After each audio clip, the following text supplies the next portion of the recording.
ended his statement with wishing everyone a safe and fruitful New Year. In other news, the government's address of overcoming the illness affecting the eastern seaboard may have been premature.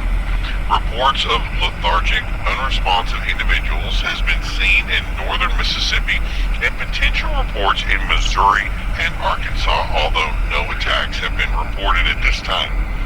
Members of civil defense dismissed these reports as hysteria amid rising fears and requests that more be done to combat the illness. Members of the CDC have indicated that if such sightings are to be believed, the only possible scenario would be incursions of infected traveling through dense woodland areas that were difficult, if not impossible, to fully police. They added that persons in those areas should remain vigilant of those they encounter, especially if they appear sick or unresponsive. If you encounter someone you believe is sick, you are instructed to avoid them, leave the area immediately, and report any contact to officials.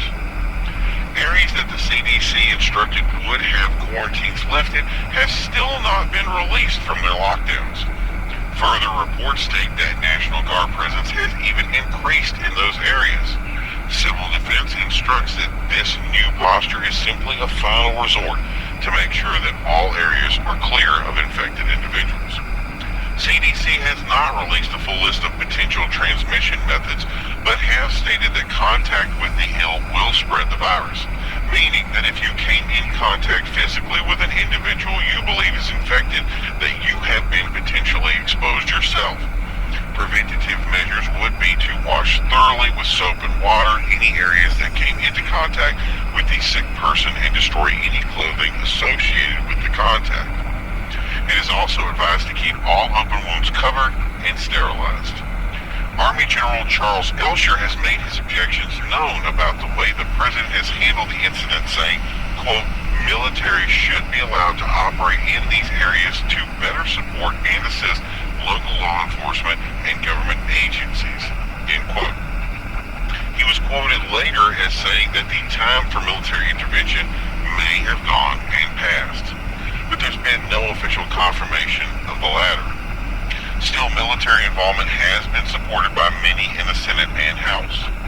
Pundits have made it clear that such a move would be preposterous and against the core of our civil liberties and is strictly forbidden by U.S. law. There has been no word by the president on future actions taken, although a statement was released at the beginning of the week that clarified that the president is closely monitoring the removal of National Guard troops from the quarantine areas and that he has the full faith in civil defense, CDC, and local National Guard to handle the situation.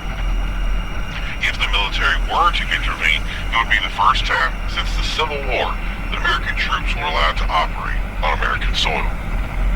In addition, the rising militia presence in the area of northern Georgia and western Tennessee in response to the rising attacks has been met with resistance.